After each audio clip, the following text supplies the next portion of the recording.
Bonsoir. Je vous remercie d'être venus nombreux à cette conférence qui clôture pour cette année le Yom HaShoah. Comme vous le savez tous, cette année le sujet a été les 70 ans de la révolte du ghetto de Varsovie. 70 ans. Mais n'oublions pas aussi qu'il y a 70 ans, il y a eu 17 000 juifs déportés de France dans 17 convois. Il y a 70 ans partait également le premier train de déportés au départ de Salonique, liquidant pratiquement toute une communauté. Il y a 70 ans également était déporté mon grand-père paternel par le convoi numéro 51 du 6 mars 1943 et qui n'est jamais revenu. Mais serions-nous là aujourd'hui à se remémorer nos chers disparus si l'histoire avait été différente? Serions-nous là s'il y avait 80 ans, un petit caporal, comme l'appelle mon père pour ne pas le nommer, avait été porté au pouvoir? L'association des fils et filles déportés juifs de France a demandé à M. David Shapira, docteur en histoire de l'Université hébraïque de Jérusalem, de nous faire une conférence sur l'arrivée au pouvoir d'Hitler en janvier 1933. Mais surtout pour essayer de tirer les enseignements qui pourraient préserver le monde d'un scénario similaire. David Shapira n'est pas que mon grand frère, c'est aussi un historien. Il a obtenu son doctorat avec les félicitations du jury en 2005. Sa thèse deviendra l'objet d'un ouvrage publié aux éditions Albin Michel sous le titre « Jacob Kaplan, un rabbin du XXe siècle ». S'ensuit un post-doctorat en 2007 à Tel Aviv qui l'oriente vers la recherche sur l'antisémitisme et l'antisionisme en France. Ce sujet donnera lieu à une seconde publication sous le titre « Les antisémitismes français » aux éditions du Bordelot. David, à vous. Merci. Bonsoir. Bonsoir et merci à tous d'être venus en nombre ce soir. Merci à Stéphane Cohen qui a bien voulu organiser, initier cette conférence. Bienvenue à tous mes amis, mes parents et tous ceux que je connais. Je voudrais juste, avant de commencer cet exposé, faire une introduction qui est très importante parce que nous sommes dans la continuité du Yom HaShoah et ce soir nous n'allons pas parler de la Shoah. Nous allons parler, le thème de cette conférence, c'est donc 80 années de l'accession d'Hitler au pouvoir. L'exposé que je vais présenter, une partie de l'exposé, va s'arrêter dans le temps, le 30 janvier 1933. Et nous devons, nous, ici participants, faire comme si l'histoire que je vais raconter va s'arrêter le 30 janvier 1933 sans savoir ce qui va se passer après qu'Hitler soit au pouvoir. Puisque nous allons parler des leçons à tirer de l'accession d'Hitler au pouvoir, comment éviter qu'un scénario aujourd'hui se répète, mais nous n'allons pas parler de la Shoah ou de ce qui va suivre après l'accession d'Hitler au pouvoir. C'est très important que je fasse cette précision parce que je vais parler des problèmes de l'Allemagne, des souffrances des Allemands avant 1933, ce qui ne veut pas dire que je suis un avocat de l'Allemagne, je ne fais pas un exposé apologétique sur les Allemands, je ne souffre pas pour eux, je ne suis pas non plus leur porte-parole, je demande juste de replacer mes paroles dans leur contexte. Dans notre esprit, cet exposé s'arrête le 30 janvier 1933, et après c'est un autre sujet. On peut faire plus tard une conférence sur les mécanismes de la Shoah, sur l'enclenchement, comment est née l'extermination, mais ce n'est pas le sujet de ce soir. Donc vous allez entendre des choses qui vont peut-être vous choquer, dans le sens où je vais parler des souffrances de l'Allemagne qui ont évidemment amené Hitler au pouvoir, ce qui ne veut pas dire que je suis l'avocat de l'Allemagne. Est-ce que j'ai été clair là-dessus? Parce que je ne veux pas être attaqué, je ne suis pas, encore une fois, le porte-parole de l'Allemagne pré-hitlérienne. Une autre chose encore, la deuxième partie de cet exposé sera consacrée à l'époque moderne, c'est-à-dire aux démocraties aujourd'hui. Et plus particulièrement, je vais parler d'Israël. Comment Israël, qui est une démocratie attaquée, démocratie en danger parce que Israël est en état de guerre permanent, comment justement se protéger et conserver, garder un aspect démocratique malgré les menaces qui pèsent sur Israël. C'est très important. Et pour bien vous expliquer le sujet de cet exposé, j'amènerai aussi des idées de certains juges de la Cour suprême, et là je vous demande encore une fois, ce sont des idées que j'expose. Ce ne sont pas mes idées, ce sont des avis, ce sont des pensées. Je ne représente pas les juges de la Cour suprême en Israël. Je ne suis pas leur porte-parole. Ne me demandez pas pourquoi tel ou tel juge pense comme ça. Moi, je vous expose. À vous, après, de penser ce que vous voulez. On est en démocratie. Et chacun a le droit de penser que ce juge-là ou ce juge-là avait raison ou a tort, exagère ou n'exagère pas. Je n'ai pas, moi, à donner ma pensée, parce que ce n'est pas très important. Ce qui est important, c'est de comprendre les mécanismes, les équilibres, les difficiles équilibres. Comment arrive-t-on justement à conserver une démocratie? Comment on la défend de ses ennemis tout en respectant les règles du jeu démocratique? Ça, c'est très important. Alors, vous avez compris, un exposé, deux parties, une partie historique et une partie un peu plus présente, ce que j'appelle de l'histoire présente, un peu de l'aspect juridique. D'abord, on va parler de l'Allemagne.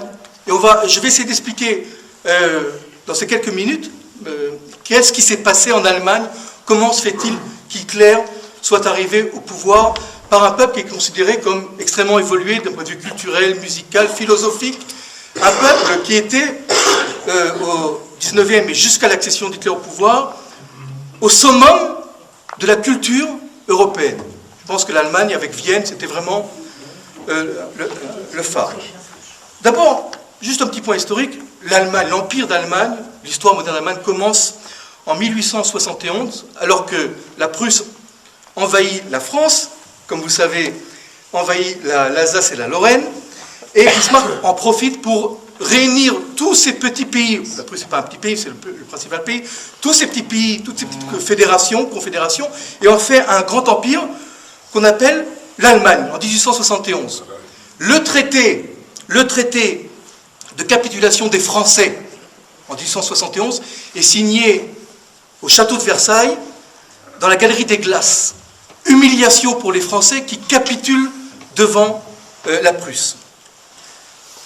Lorsque la Première Guerre mondiale éclate, ce sera aussi dans ce château de Versailles que sera signé le traité de capitulation des Allemands cette fois-ci.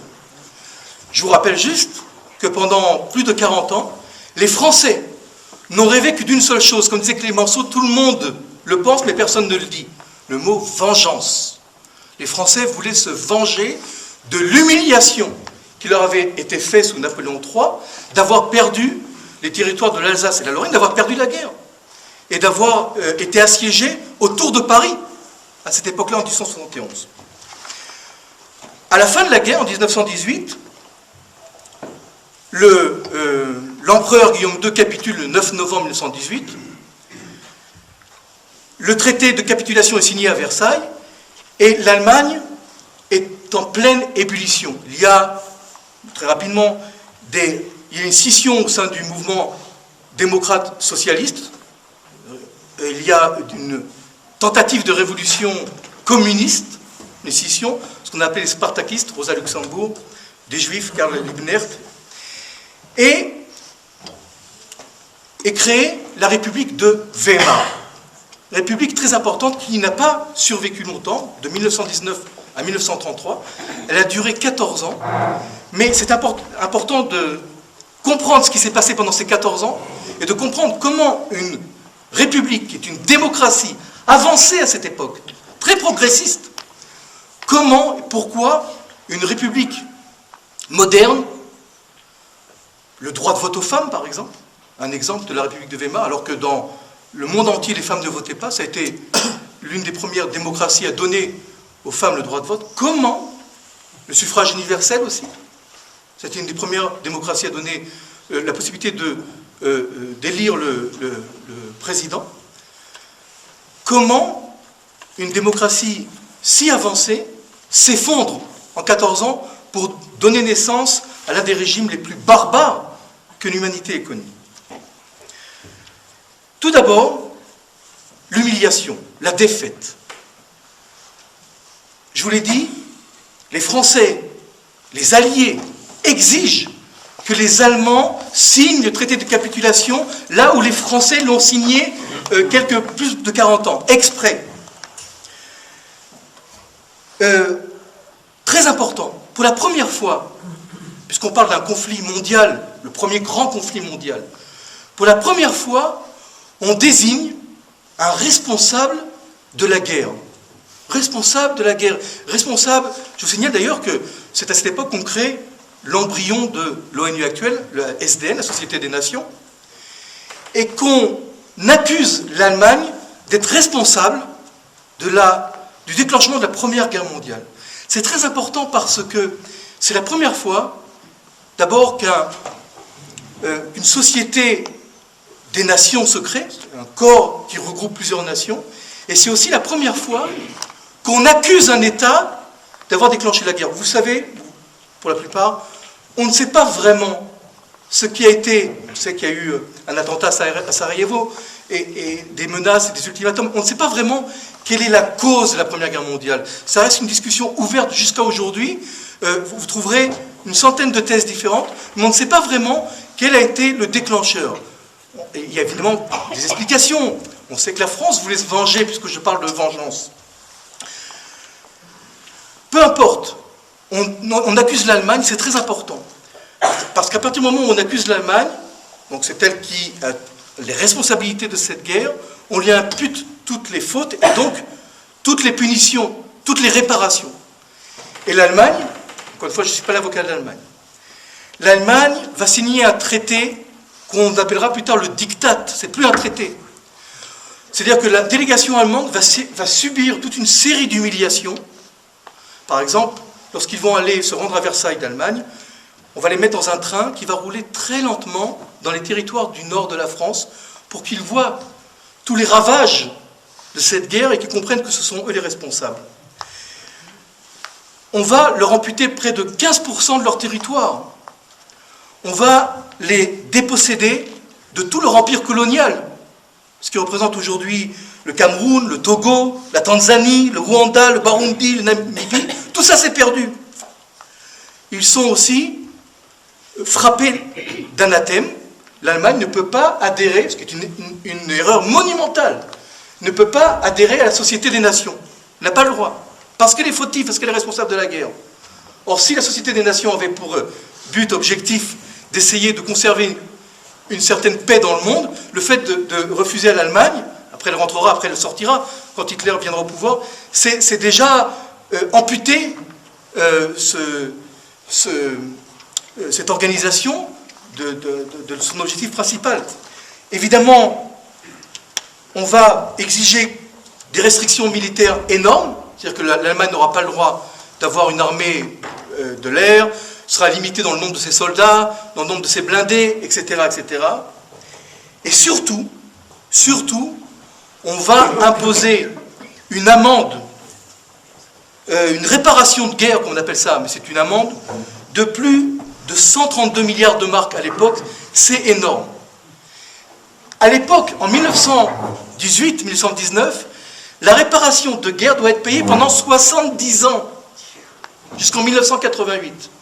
On arrêtera le paiement de ces réparations en 1931, et j'ai découvert que l'Allemagne avait définitivement cessé de payer, enfin terminé de payer ses réparations jusqu'en 2010.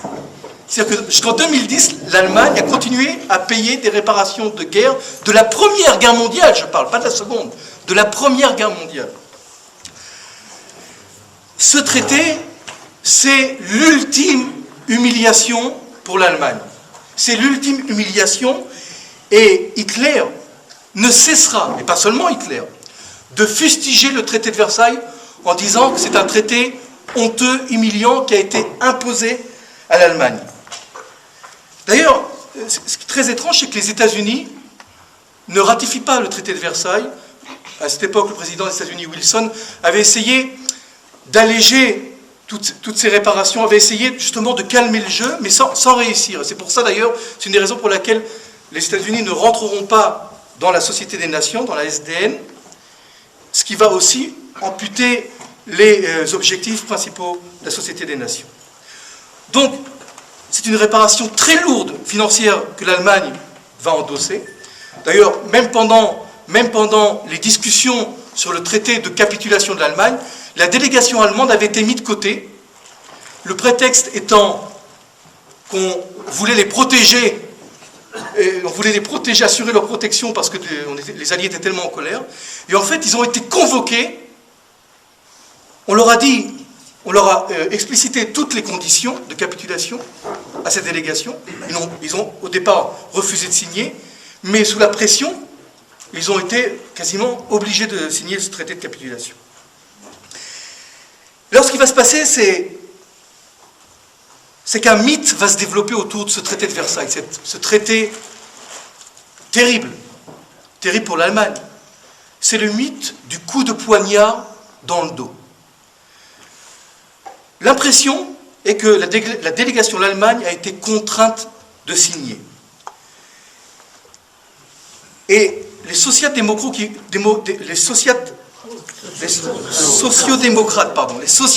qui vont prendre le pouvoir à partir de 1919, vont être traités de criminels de novembre, puisque c'est en novembre que l'Allemagne a capitulé. Et je vous signale quand même, petite parenthèse, la guerre de 14-18, c'est une guerre, vous le savez tous, de tranchées. C'est une guerre statique. On a à peine bougé. Les choses ont commencé à changer quand l'Amérique est rentrée en guerre en fin 1917. Et pendant que l'armée était encore sur le terrain, sur le front, les dirigeants politiques de l'époque commençaient déjà à négocier avec les Alliés la capitulation de l'armée. On a eu l'impression, les soldats de l'armée allemande ont eu l'impression qu'on les trahissait au moment où ils étaient encore dans les combats et au moment où ils pensaient qu'ils pouvaient encore tenir, faire front devant l'ennemi. Donc il y a encore tout un mythe autour de la trahison des politiques, trahison de l'armée. Sans faire d'analogie, un peu ce qui se passe aussi avec les excuses à la Turquie. Sans faire d'analogie. Bref, il va y avoir donc en 1919 un nouveau gouvernement, une nouvelle constitution, une réunion de l'Assemblée nationale à l'époque, qui va avoir lieu dans la ville de Weimar. C'est une petite ville, Weimar, et pas à Berlin, parce que Berlin était sujet à des troubles très très importants. Il y avait des émeutes, il y avait des meurtres. C'est une période révolutionnaire, des révolutions, des tentatives de putsch, une époque très troublée, avec beaucoup de morts et beaucoup de violence dans la rue, surtout du côté de l'extrême gauche. Weimar est une petite ville paisible, où se trouve près de Weimar un camp, on est quand même dans le Yom HaShoah, se trouve un camp qui s'appelle Buchenwald, qui est un des premiers camps qui a été ouvert en 1933 après Dachau. Petite parenthèse, j'ai eu l'occasion de me rendre à Buchenwald. C'est une parenthèse qui n'a plus rien à voir avec la... Mais je tiens quand même à raconter parce que j'y étais. Je voulais raconter mon impression. Quand on parle de camp, on a l'impression que c'est toujours assez limité dans l'espace. Quand je suis rentré dans le camp de Buchenwald, en voiture, on a roulé, j'étais avec des amis, pendant un quart d'heure. Ça, c'est le camp. On roule. C'est la longueur du camp. En fait, le camp est énorme. C'est pas un camp, c'est une métropole, c'est une ville. Et il y avait donc, là où étaient internés les Juifs, internés d'abord les internés politiques, et puis il y avait des villas dans le camp. Un quartier pour les Allemands. Il y avait aussi une villa. Un pavillon où étaient internés Léon Blum et d'autres dirigeants politiques. Qui, eux... pardon ? Mandel aussi, bien sûr. Mandel. Et qui n'ont jamais vu le camp, eux. Ils n'ont jamais eu la connaissance de l'existence du camp. C'est une petite parenthèse que je referme. Donc, il y a d'énormes troubles. La République est constituée. On a une constitution. La République de Weimar naît. La République de Weimar. Et, si vous voulez, je vais faire très général, il y a 3 grandes périodes de cette République qui a duré, comme je vous l'ai dit, 14 ans seulement. De 1919 à 1924, de 1924 à 29, et de 1929 à 33. La première période est une période de troubles.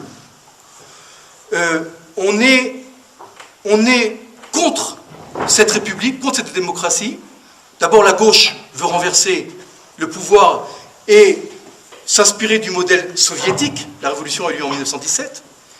Et la droite, ce qu'on appelle la droite à cette époque, l'extrême droite, rêve de retourner à la monarchie d'avant 1918, rêve de revenir à l'empire qui existait.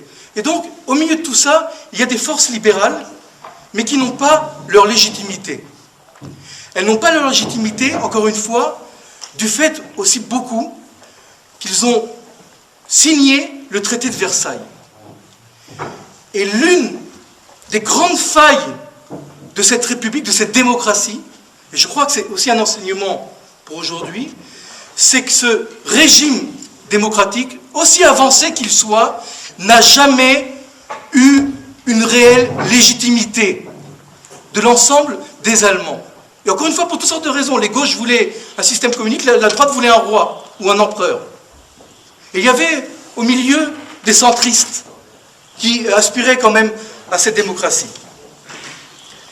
Alors en plus, il se passe quelque chose d'absolument incroyable. Jusqu'entre 19 et 23, il y a énormément de meurtres politiques, il y a des putschs, et le système judiciaire, l'appareil judiciaire, ne punit pas les auteurs des crimes, ou les auteurs du putsch.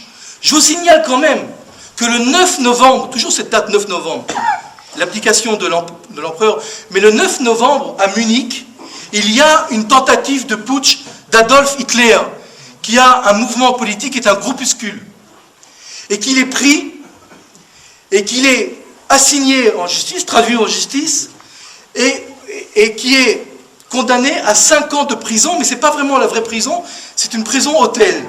Prison hôtel, où il a tout le luxe d'une chambre d'hôtel, où il amène tous les invités qu'il veut, et il va rester sur les 5 ans, parce que quand même tentative de putsch, de renversement d'un régime,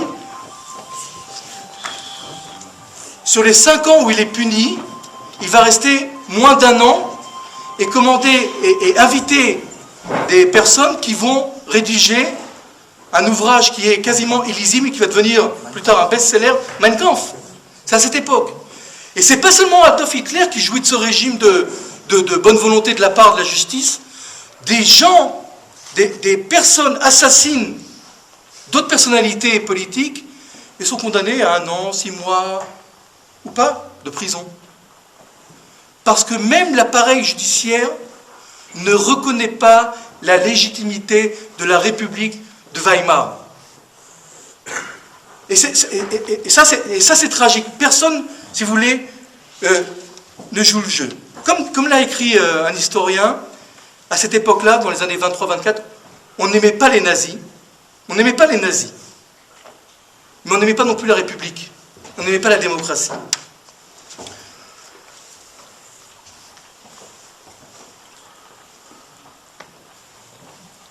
La deuxième époque, je passe maintenant un petit peu, j'essaie d'avancer, la deuxième époque, entre 1924 et 1929, est considérée comme l'âge d'or de Weimar. Là où il y a une prospérité intellectuelle, on se réfugie dans la poésie, dans l'art. Je vous signale quand même, petite parenthèse, que même dans l'architecture, le style Bauhaus de Tel Aviv naît à cette période-là. Les grands architectes allemands, c'est à cette période de Weimar. Une production philosophique, littéraire, poétique. Heidegger, au point de vue juridique, c'est les grands penseurs qui ont aujourd'hui une influence considérable sur la plupart des systèmes juridiques sont allemands de cette époque, et d'ailleurs sont juifs. Ils sont allemands. Entre 24 et 29, c'est la peinture, c'est tous les arts et toute la culture qui prospèrent. C'est une période de prospérité, c'est une période de calme, et tout va bien. Tout va bien, entre guillemets. Parce qu'on continue à payer les réparations, les lourdes réparations financières pour humilier l'Allemagne. Pour payer ces réparations, l'Allemagne ne peut pas payer. N'a pas l'argent, n'a pas suffisamment d'argent pour payer ces réparations qui sont énormes. Et ce qu'elle va faire, pour pouvoir continuer à payer, elle va emprunter à l'Amérique, aux États-Unis, tous les 6 mois, de l'argent qu'elle va rendre petit à petit, mais cet argent-là, en fait, va aller directement à la France. L'Amérique va payer directement à la France, et l'Allemagne emprunte tous les 6 mois et rembourse un prêt pour pouvoir justement assumer la dette de réparation de guerre. Et là, j'en viens très rapidement à la troisième période, celle qui nous intéresse le plus, entre 1929 et 1933. En plus du sentiment de trahison politique, du couteau, du coup de poignard dans le dos de l'armée allemande, va s'ajouter un deuxième phénomène qui reste d'actualité, même aujourd'hui, même par rapport à l'antisémitisme, c'est le krach d'octobre 1929, le krach économique qui va amener à l'effondrement de l'économie américaine. L'Allemagne ne pourra plus emprunter à l'Amérique qui ne lui prêtera plus les fonds nécessaires pour rembourser. La France va s'obstiner à ce que la dette soit remboursée, même si l'Amérique n'emprunte pas. Et là, tout va s'accélérer, mais à une vitesse impressionnante.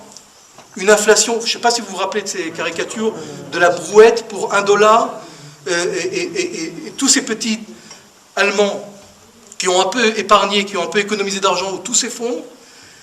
En quelques mois, c'est la dégringolade totale. Encore une fois, je ne suis pas le défenseur de l'Allemagne, je ne suis pas leur avocat, je vous décris une situation qui va petit à petit amener à l'accession d'Hitler au pouvoir et surtout au développement de son parti. En fait,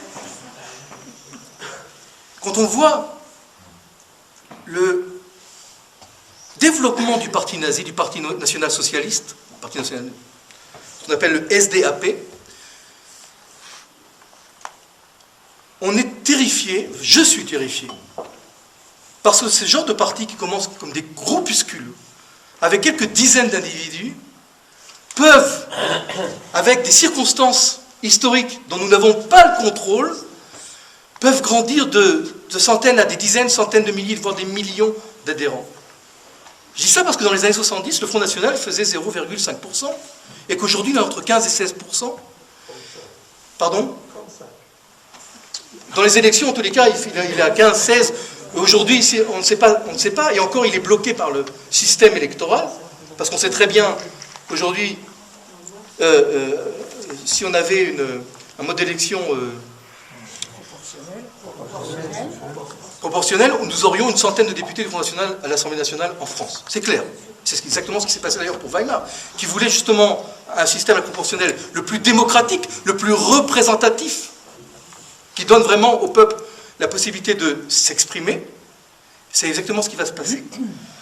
Juste quelques chiffres pour alimenter ce que je dis. En 1919, quand Hitler devient membre du Parti national-socialiste, il est le 55e membre. 55 membres. En 1920, il y a 2000 membres. Au moment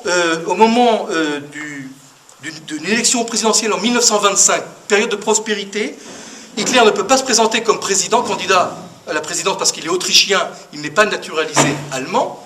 Donc on met un autre candidat qui s'appelle Lunderdorff, il recueille 1% des voix en 1925. 1% des voix.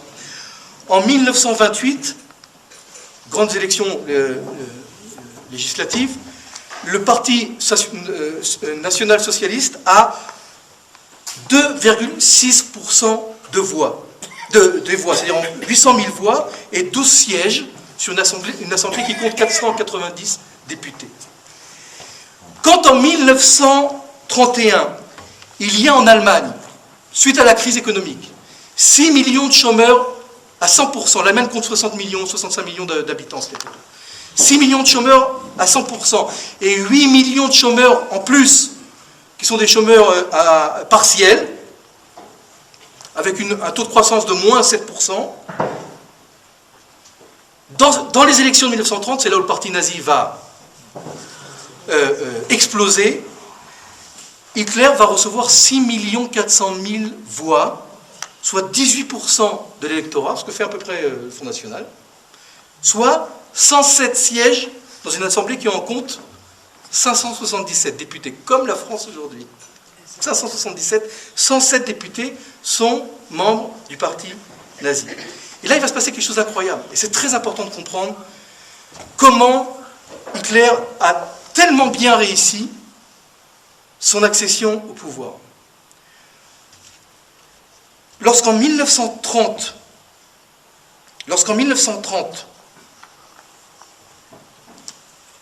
Hitler obtient, 1932, Hitler obtient tant de suffrages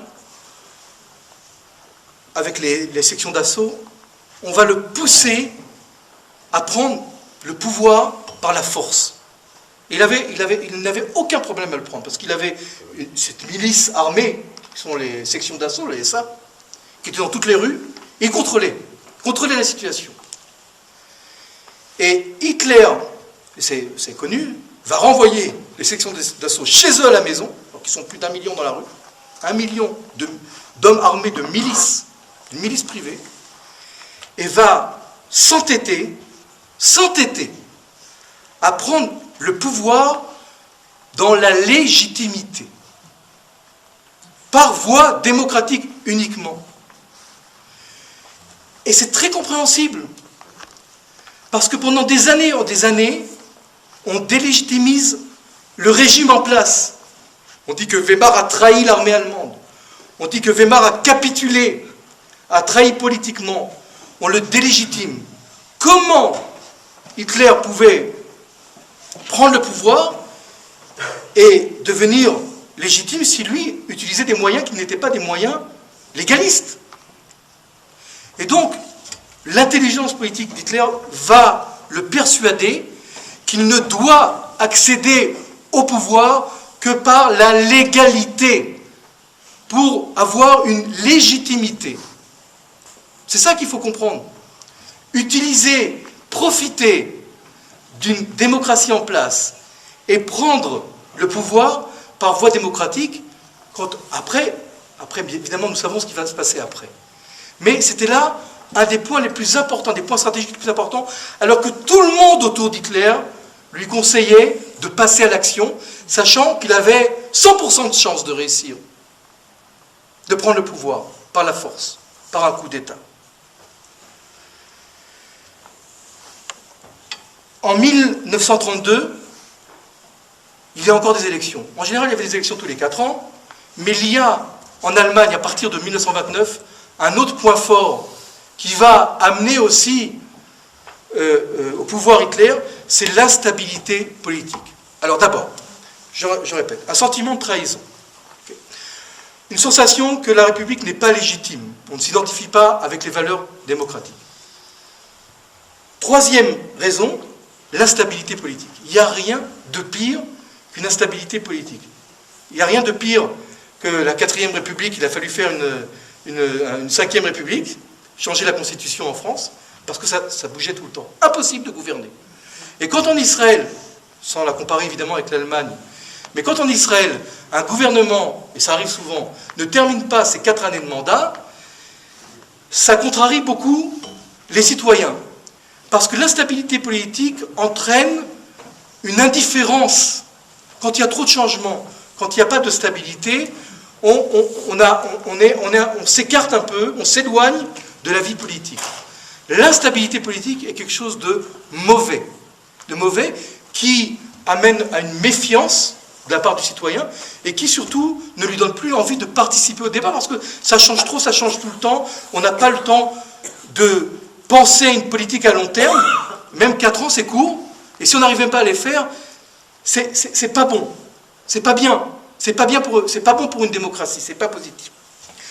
Donc, je reviens maintenant à l'Allemagne, il y a une instabilité politique, les communistes d'ailleurs en 1932, aux élections 1932, font plus de voix que les nazis, alors que les nazis font une percée incroyable, c'est presque les dernières élections, les nazis ont quasiment 33% des voix, les communistes plus, mais le système est fait, d'ailleurs ça rappelle aussi un peu, le système est fait de telle façon qu'on n'arrive pas à trouver une alliance qui chasse les extrêmes, qui repousse les extrêmes, entre l'extrême gauche et l'extrême droite, ce qui fait que les sociodémocrates, le centre et la droite libérale n'arrivent pas à s'unir, n'ont pas l'intelligence de s'unir ensemble pour essayer d'écarter les extrêmes qui ont déjà un poids très important.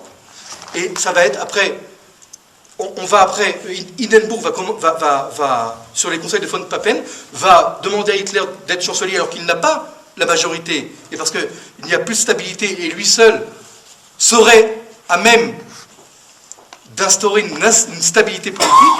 Il va faire. Et comment il va instaurer la stabilité politique? Et là s'arrêtera la première partie de mon exposé. Il va organiser, après le 30 janvier, en février 1933, il va tout simplement brûler le Reichstag, le Parlement. Il va causer un incendie, on va accuser un Hollandais d'extrême gauche d'avoir mis le feu au Parlement. On arrête les communistes, qu'on déporte directement à Dachau.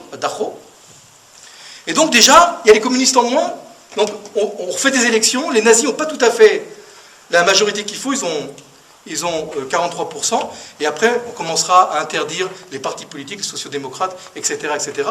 Et c'est comme ça qu'Hitler va prendre le pouvoir. Et d'ailleurs, il va instaurer une loi votée par la majorité des députés allemands qui lui donnera le pouvoir, tout par système légitime, légal. Une loi de 5 ans qui lui donne les pleins pouvoirs pour légiférer.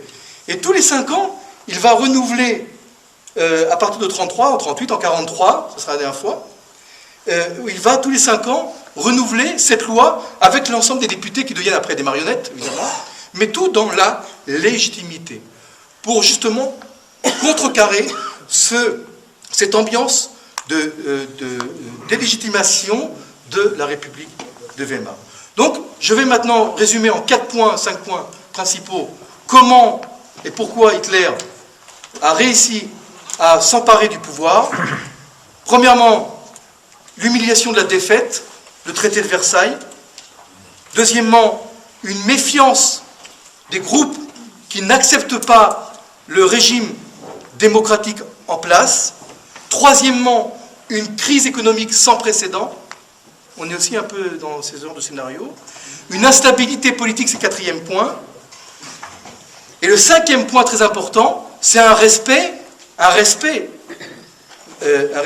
d'Hitler des institutions démocratiques dans sa volonté de prise de pouvoir jusqu'au bout, jusqu'à ce qu'il ait le pouvoir en main. Après, tout va dégénérer, évidemment, mais Hitler va s'entêter à respecter le cadre des lois démocratiques de la République de Weimar.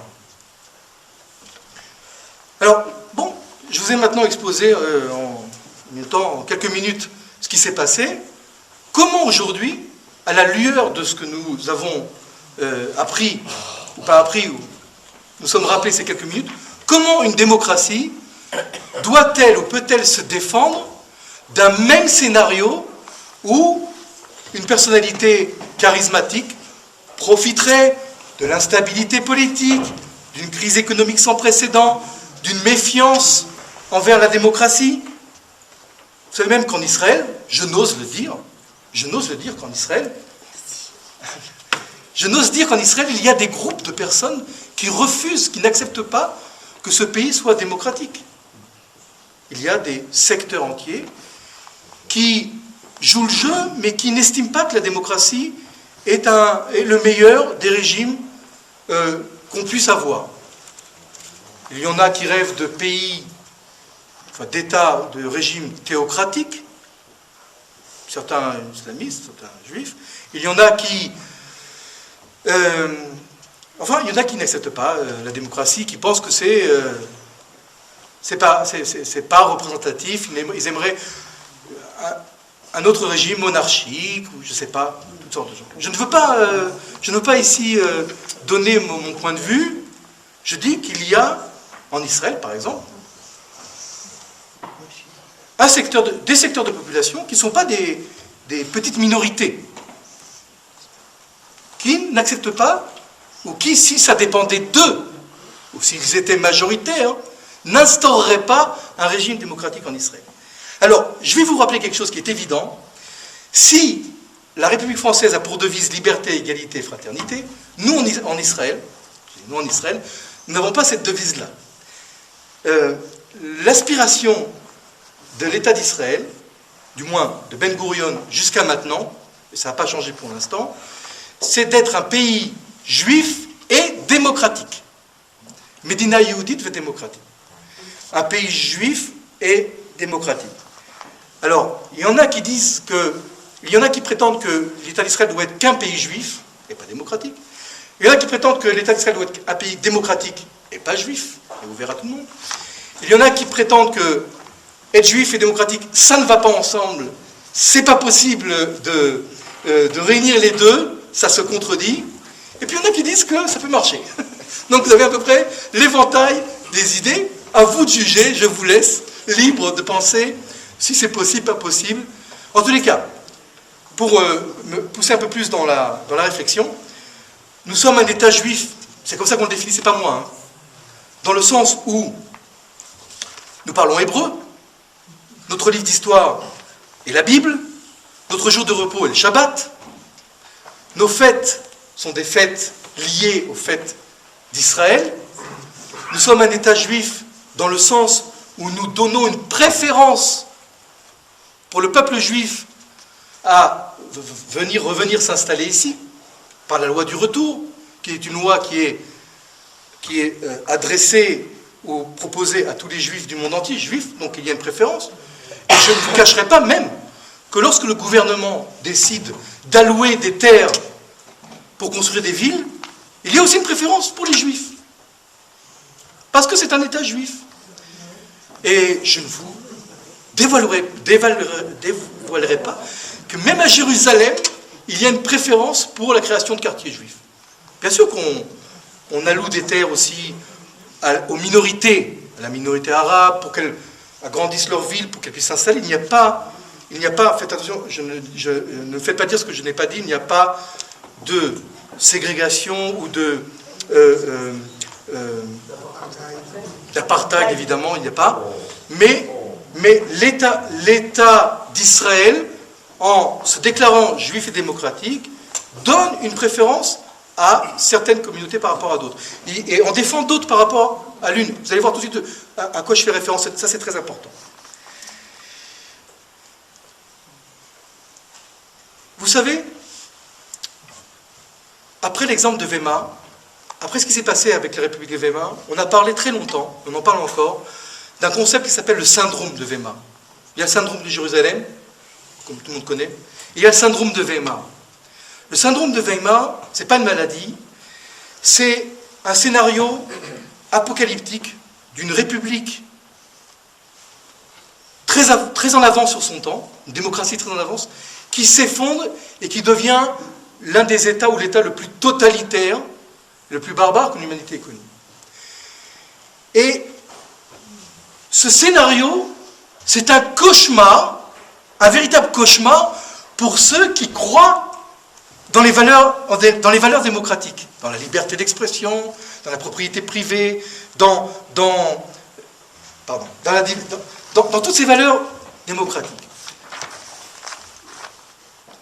Et les penseurs, juristes, philosophes, historiens, sociologues, psychologues de l'après-guerre se posent la question: comment éviter, comment repousser le syndrome de Weimar? Et on trouve une solution. On trouve une solution. La démocratie, c'est quoi la démocratie? Une démocratie formelle. Il y a plusieurs termes. Une démocratie formelle, c'est quand il y a un vote, on demande à tout le monde ce qu'il pense, et la majorité décide. Formidable, la majorité décide. Mais attention, cette majorité qui a été élue démocratiquement peut aussi décider qu'elle ne sera plus démocratique. Je prends un exemple. Imaginons, je ne sais pas moi, demain que le Likoud, on va aux élections, le Likoud reçoit 70 députés. Voilà, le Likoud, plus grand parti, a 70 députés sur 120. Il est majoritaire. Imaginons que le chef du Likoud, le chef du parti, c'est pas Netanyahou, c'est un scénario, décide que les élections n'auront pas lieu tous les 4 ans, mais tous les 25 ans. On fait un vote à la Knesset, vu que le parti Likoud a 70 députés, le vote passe à la majorité, et donc on a maintenant des élections que tous les 25 ans, ou tous les 30 ans, ou tous les 50 ans. Pardon ? Alors voilà. L'idée qu'une démocratie peut s'auto-désintégrer amène à des grands penseurs à penser, à imaginer des garde-fous, des barrières, des corps juridiques ou autres, qui vont empêcher une démocratie de faire n'importe quoi et de se comporter, de s'auto-désintégrer. C'est par exemple le cas, en 1958 en France, du Conseil constitutionnel, qui, à chaque fois qu'une loi est votée, vérifie si la loi est conforme à la Constitution et si surtout les paragraphes de la Constitution sont respectés. À Weimar, il y avait une Constitution. Pourtant, on a trouvé... Mais à Weimar, c'était un autre exemple. Le problème de Weimar, c'était qu'il y avait une Constitution, les articles, mais les juristes qui décidaient, ou les parlementaires qui décidaient d'une nouvelle loi, en fait, avaient le dernier mot sur la Constitution.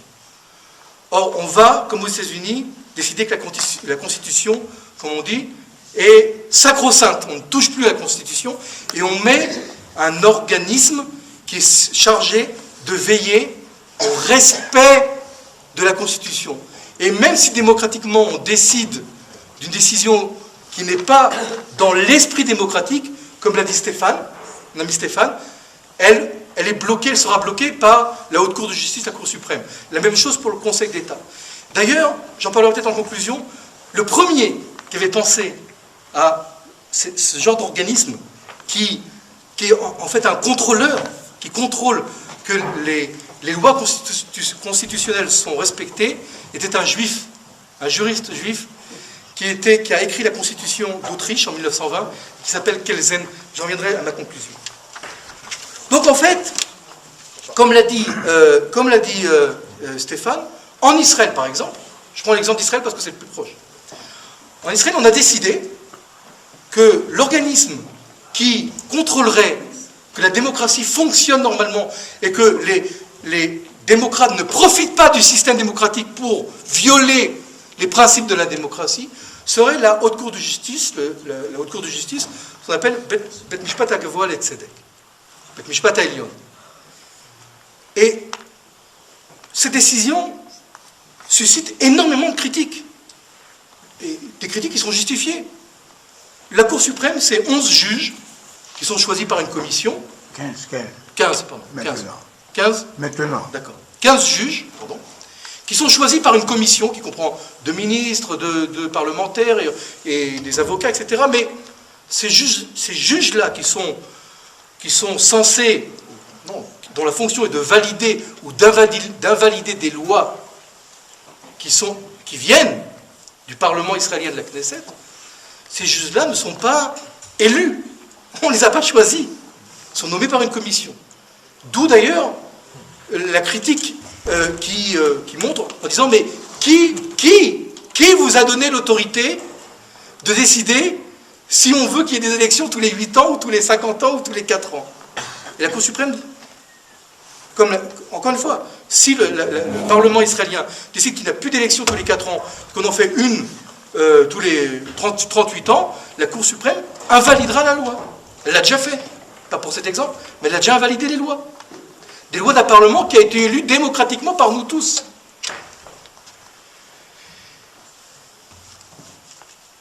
Et toute la problématique d'une démocratie, c'est, d'un côté, et ça c'est une question d'équilibre, c'est toute une question d'équilibre. Comment rester une démocratie, c'est-à-dire comment vraiment respecter une démocratie, la liberté d'expression, la liberté de se présenter à des élections, à être éligible, à voter, et comment, d'un autre côté, se défendre de ceux qui veulent, par des moyens démocratiques, saper la démocratie. Je voudrais citer 2 exemples de l'histoire juridique d'Israël, l'histoire des élections. C'est des exemples qu'on apprend quand on participe à des cours sur la constitution israélienne. Je signale que l'Israël a une constitution. Et moi, c'est ce qu'on apprend dans les facultés de droit.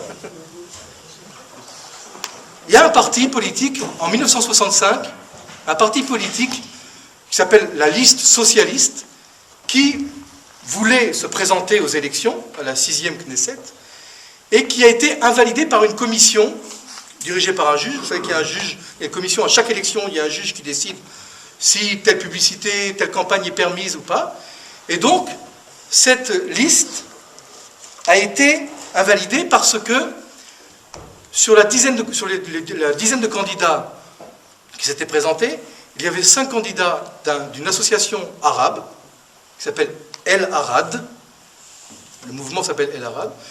C'était 5 Arabes israéliens qui refusaient l'existence de l'État d'Israël comme État juif, qui refusaient aussi d'accepter qu'il y ait des partis arabes israéliens. Et ils sont invalidés. Alors, en Israël, quand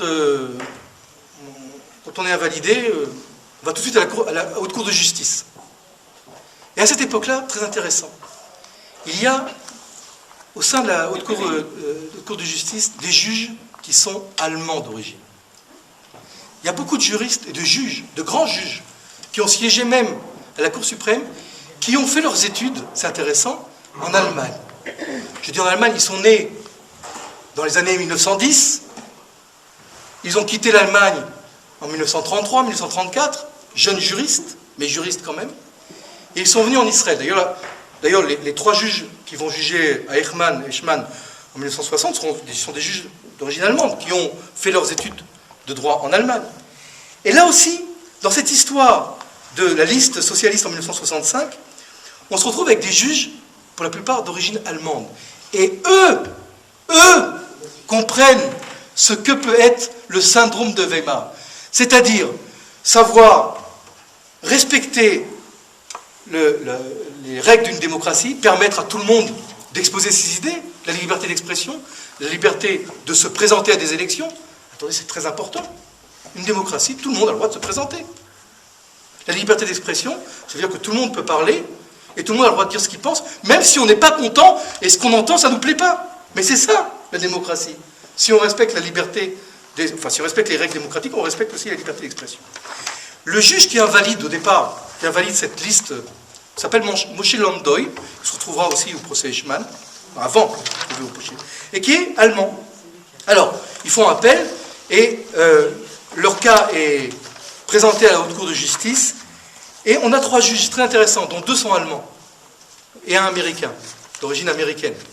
Un qui s'appelle Agranat, américain, et un qui s'appelle Yoel Zussman et Chaim Cohen. Chaim Cohen, un juge qui, à la retraite, qui est mort il n'y a pas longtemps, à l'âge de 91 ans, 12 ans, est un juriste qui est né dans une famille orthodoxe très pratiquante d'Allemagne. Petite parenthèse, parce que ça nous concerne, nous, Français. Son frère de Chaim Cohen. Chaim Cohen a été pendant des années le conseiller juridique du gouvernement, juge à la Cour suprême, il occupait des ministres de la Justice, il occupait de hautes fonctions en Israël, peut-être les plus importantes, parce qu'elles concernent la justice israélienne. Son frère s'appelait Léo Cohn des Zei, celui qui a insufflé ce Robert Gamzon a appelé le léo-chassidisme, mais pas le néo-chassidisme, et qui a été déporté, et qui est mort à Buchenwald, puisqu'on en revient maintenant, je crois même après la libération du camp, il me semble, en janvier 1945, mort après une dysenterie. Chaim Cohen, à partir de ce jour-là, à partir de l'annonce de la mort de son frère, a cessé d'être pratiquant, a enlevé sa kippa, comme on dit en Israël, et est devenu un juif athée. Et il expliquera sa position par le fait de la mort de son frère, Léo Cohn, bien connu du mouvement I. Voilà, c'était juste une petite digression, je ferme la parenthèse. Les juges sont allemands et vont rejeter l'appel de cette liste. Par Chaim Cohen et Zussman, en tous les cas, va donner raison à Granat. À Granat, qui est américain, qui a une forte conscience de la liberté d'expression en Amérique, c'est le premier amendement de la Constitution américaine, la liberté d'expression. Vous savez qu'on peut tout dire en Amérique. On peut tout dire. La seule chose qu'on n'a pas le droit de faire, c'est brûler le drapeau américain et assassiner le président. Le reste, presque tout est permis. Dans la liberté d'expression. Agranat va dire, juge Agranat, qui pourtant, lui, est un, je dirais en hébreu un chassid, mais un maître à penser de la liberté d'expression, il va dire, une démocratie a aussi le droit de se défendre. Et donc va invalider cette liste-là. Cette notion est très importante, ça fait partie du syndrome de Weimar. En 1984, 20 ans après, il y a la liste du Rav Kahana, la liste Car, qui elle aussi est invalidée. Elle aussi fait appel à la Cour auprès de la Cour suprême, sous prétexte de ses engagements racistes et antidémocratiques aussi, puisqu'elle soutient Medinat Halacha. Et là, on décide qu'au nom, justement, au nom de la liberté d'expression, on permet en 1984, au nom de la liberté d'expression, à la liste Kahana, la liste du Rav Kahana, de se présenter. Mais pourquoi on permet? Parce que la loi, c'est la loi. En Israël, on est très légaliste. Si elle n'est pas écrite, franchement, on ne peut pas appliquer une loi qui n'est pas écrite. Et là, les juges de la Cour suprême en 84 vont demander à la Knesset, à la commission qui s'occupe des lois constitutionnelles, des lois fondamentales, d'ajouter un amendement sur la loi fondamentale de la Knesset. Et voilà ce que dit l'amendement en 85. C'est une évolution. Je ne dis pas si c'est en bien ou en mal, mais c'est une évolution. Voilà ce que dit la loi en français, traduit. Une liste ou un parti politique ne peut se présenter à des élections si, dans ses objectifs ou dans ses actions, il stipulait la négation de l'existence de l'État d'Israël, comme État juif, pardon. Je répète, dans ses objectifs, ses nations, il stipulait la négation de l'existence de l'État d'Israël comme État juif, sa négation comme État à caractère démocratique, ce qu'on a dit juif et démocratique, ou alors s'il y a dans ces objectifs de l'incitation à la haine raciale. Et là, c'est une loi qui est de 1985, c'est un amendement qui est ajouté aux lois fondamentales de la Knesset. Et là, en 1988, le mouvement Kahana, encore une fois invalidé, va faire appel, mais à cause de cette loi, il est interdit de se présenter parce que justement, il ne reconnaît pas l'aspect démocratique de l'État d'Israël, et entre autres parce qu'il avait distribué, la liste du parti Kahana avait à cette époque distribué des tracts appelant le gouvernement d'Israël à bombarder Umm el-Fachem, qui est une ville arabe israélienne. En ce qui concerne, donc, quand on dit Israël une démocratie, trop démocrate, etc., je vous signale quand même qu'il y a une loi qui interdit aux partis qui nient l'existence de se présenter, qui nient l'existence. Là, je vais vous faire pousser un cri terrible. Nous avons en Israël ce que j'appelle, moi, un révolutionnaire, une personnalité du monde juridique qui a fait une révolution, qui est un révolutionnaire et qui s'appelle, vous connaissez sûrement, Aaron Barak, le juge qui était ancien président de la Cour suprême. Les raisons pour lesquelles il a fait une révolution, ce n'est pas le sujet de ce soir, mais lui, voilà ce qu'il pense de la loi sur ces partis politiques qui nient l'existence de l'État d'Israël comme État juif, comme État démocratique. Il dit voilà. Il dit que ce n'est pas suffisant de prouver que ces partis politiques menacent les valeurs démocratiques ou l'existence de l'État d'Israël comme État juif. Il faut aussi prouver, pour les invalider, il faut aussi prouver que ces partis ont réellement une chance d'être réellement élus à la Knesset, ou même une chance de réaliser leur programme politique. Et donc lui est pour, paradoxalement, il est pour accepter la liste du Rav Kahana, parce qu'il pense que la liste du Rav Kahana, la liste Car, fera 1 ou 2 ou 3 députés, et que ce n'est pas vraiment une menace, ils n'ont aucune chance avec 2 ou 3 députés, mais aussi pour les listes arabes, qui prônent pas la même chose, mais qui prônent aussi la non-existence d'État d'Israël comme État juif et comme État démocratique. Et donc, il dit, il faut permettre au nom, justement, des valeurs de la démocratie de pouvoir se présenter, parce qu'une démocratie permet à tous les partis politiques de s'exprimer. C'est l'essence d'une démocratie. Et je vais terminer encore 5-10 minutes, très rapidement, en ce qui concerne la liberté d'expression. C'est un sujet douloureux parce que nous sommes tous pour la liberté d'expression. Enfin, j'espère que nous sommes à peu près tous, majoritairement dans cette salle. Je n'ai pas amené de gilet pare-balles, comme disait Netanyahu.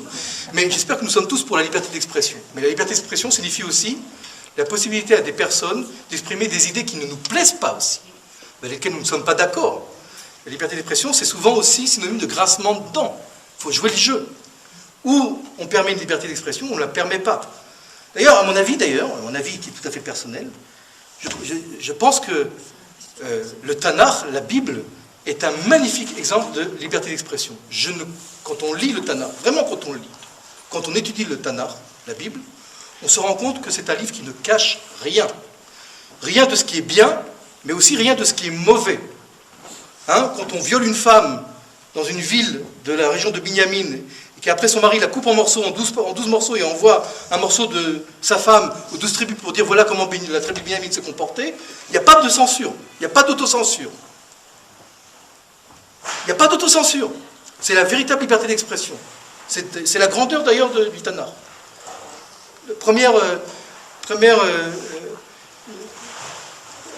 C'est pas un livre, mais ça prouve à combien la Bible n'a pas honte d'exposer, encore une fois, ce qu'il y a de bon, de positif, ce qu'il y a aussi de négatif. C'est une façon de se confronter à la réalité.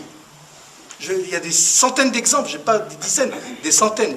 Et je ne vais pas les dire ici parce que le sujet n'est pas pourquoi David a été tenté par une femme qui tendait son linge sur une terrasse. Alors, je répète.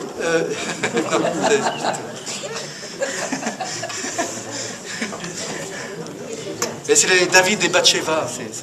Oui. Bon. Alors, la liberté d'expression, en Amérique, elle est totale. Mais en Europe, je dois quand même souligner que, par exemple, la France a été pionnière dans les libertés dans les limites de la liberté d'expression. Parce que nous savons, nous, peuple juif, victimes de l'antisémitisme, ce que les paroles peuvent amener. Vous savez, entre les paroles et les passages à l'acte, des fois, il y a un tout petit fossé. Je prends l'exemple de l'antisémitisme. C'est un exemple pertinent. Vous savez, jusqu'à la Seconde Guerre mondiale, jusqu'à la Shoah, puisqu'on est dans la continuité du Yom HaShoah, il n'y avait pas d'études sur ce phénomène sociologique qu'on appelle l'antisémitisme. En France, il y a eu une personnalité, qui a écrit, avant 1945, une étude sérieuse, scientifique, historique, de l'antisémitisme. C'est Bernard Lazare, l'histoire de l'antisémitisme et ses causes, scientifique, historien, critique littéraire, qui s'intéresse à l'antisémitisme. Et jusqu'à la guerre, on ne s'y intéresse pas parce que jusqu'à la guerre, jusqu'à la Shoah, on est dans le domaine de la parole, où tout est permis. Dans les années 30 en France et dans d'autres pays, ils sortent des dizaines de livres antisémites, des dizaines de journaux de publications antisémites. Et on ne dit rien, pas parce qu'on est d'accord, on ne dit rien parce que la loi du 29 juillet 1880 permet la liberté d'expression. Et ça fait partie de la liberté d'expression qui est aussi autorisée aussi en Amérique. Mais, évidemment, après la Shoah, quand on comprendra les portées de l'antisémitisme, on écrira évidemment beaucoup. Je dois dire, pour le mérite de la France, que la première loi qui condamne l'antisémitisme en tant que parole, en tant qu'expression, date du 29 avril 1939, donc avant la guerre, s'appelle la loi Marchandeau. C'est une loi très connue, d'ailleurs, que Pétain s'est empressé d'abréger en août. D'abroger. Oui, abréger, c'est raccourci. Abroger. J'ai quelques lacunes de français, excusez-moi. D'abroger en août 1940 la loi Marchandeau qui punissait ceux qui diffamaient, injuriaient un groupe de personnes appartenant à une origine, à une race ou à une religion déterminée, qui a pour but d'exciter la haine envers les citoyens français ou les habitants de France. C'était une loi qui était même en avance sur son temps, mais une loi qui déjà prévoyait peut-être l'avenir, sachant d'ailleurs que les antisémites notoires ont cessé de publier leurs écrits antisémites à partir d'avril 1939 pour ne pas tomber sous le coup de la loi, mais qui disaient évidemment que ceux qui avaient influencé le pouvoir législatif étaient les juifs, etc., etc., etc. Et l'exemple de l'Europe, un exemple très pertinent parce qu'on a compris, pas en Amérique n'a pas subi la Shoah, et la différence est de taille. C'est pour ça que jusqu'à aujourd'hui encore, sous le couvert de la liberté d'expression, en Amérique, on peut presque dire tout ce qu'on veut, quand c'est pas de la haine raciale, quand c'est pas le drapeau américain.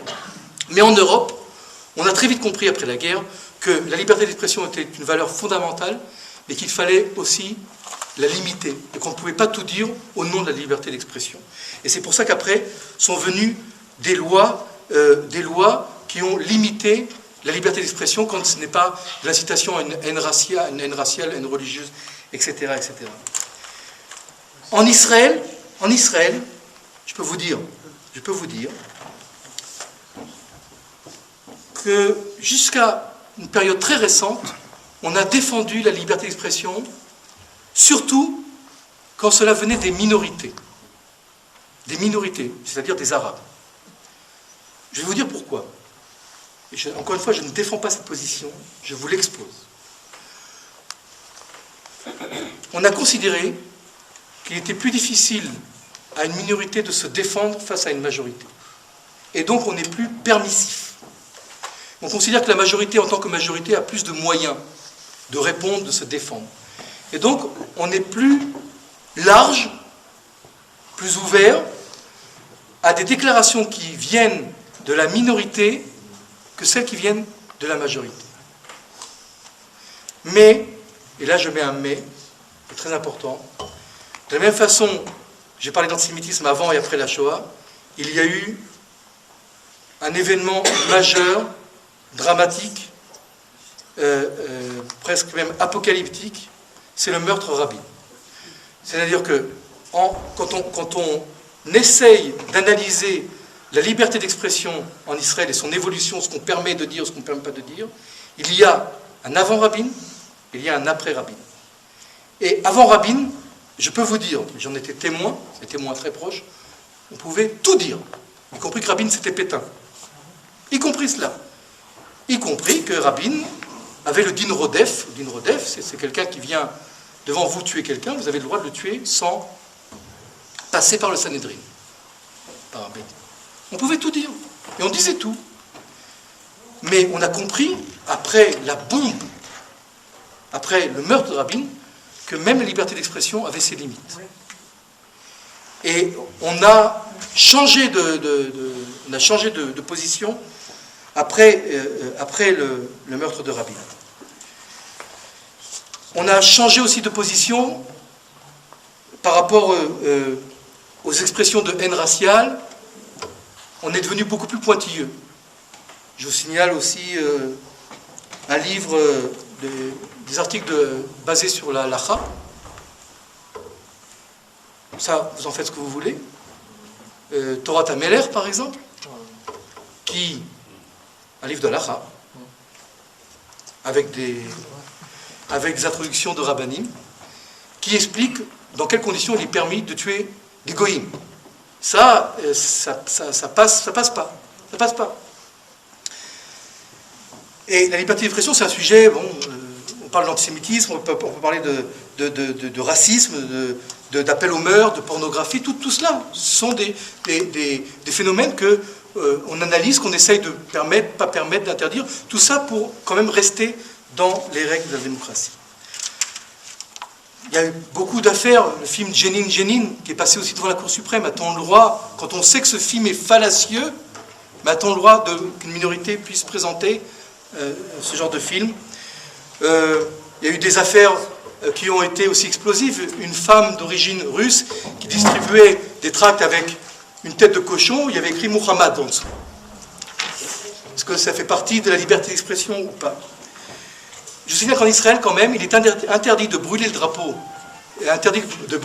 d'Israël. Il est interdit de mépriser l'hymne national qui est la Tikva.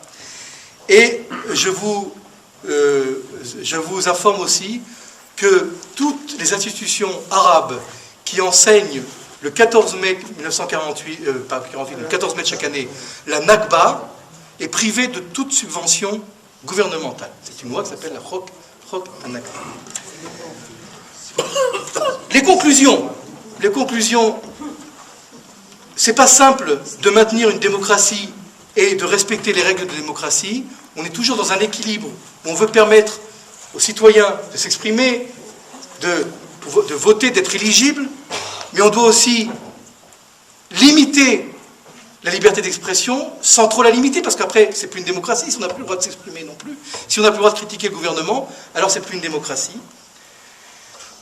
La démocratie, c'est un régime libéral, mais qui ne peut pas tolérer tout et n'importe quoi. Et ce qui effraie ceux qui croient aux valeurs de la démocratie, c'est le passage à l'acte de personnes qui incitent à des actions ou à des valeurs qui ne sont pas dans le courant de la démocratie. Je veux juste rappeler la mémoire de Hans Kelsen, un juif qui est né à Prague en 1881, qui est mort en Californie en 1973. Il est né à Prague, il a continué ses études à Vienne, Vienne qui était la capitale de la culture, et c'est lui, ce petit juif-là, qui a eu l'idée de créer un organisme qui serait chargé de contrôler les lois par rapport à la Constitution, la constitutionnalité des lois. Il a été nommé juge à vie en Autriche, mais après l'Anschluss, on l'a vidé de son poste. Pour obtenir son poste de professeur, il s'est converti au catholicisme, il s'est marié, mais après, comme il pensait peut-être divorcer, alors il s'est reconverti au protestantisme, et il n'a jamais divorcé. Donc c'était pour rien toutes ces conversions. Merci de m'avoir écouté ce soir.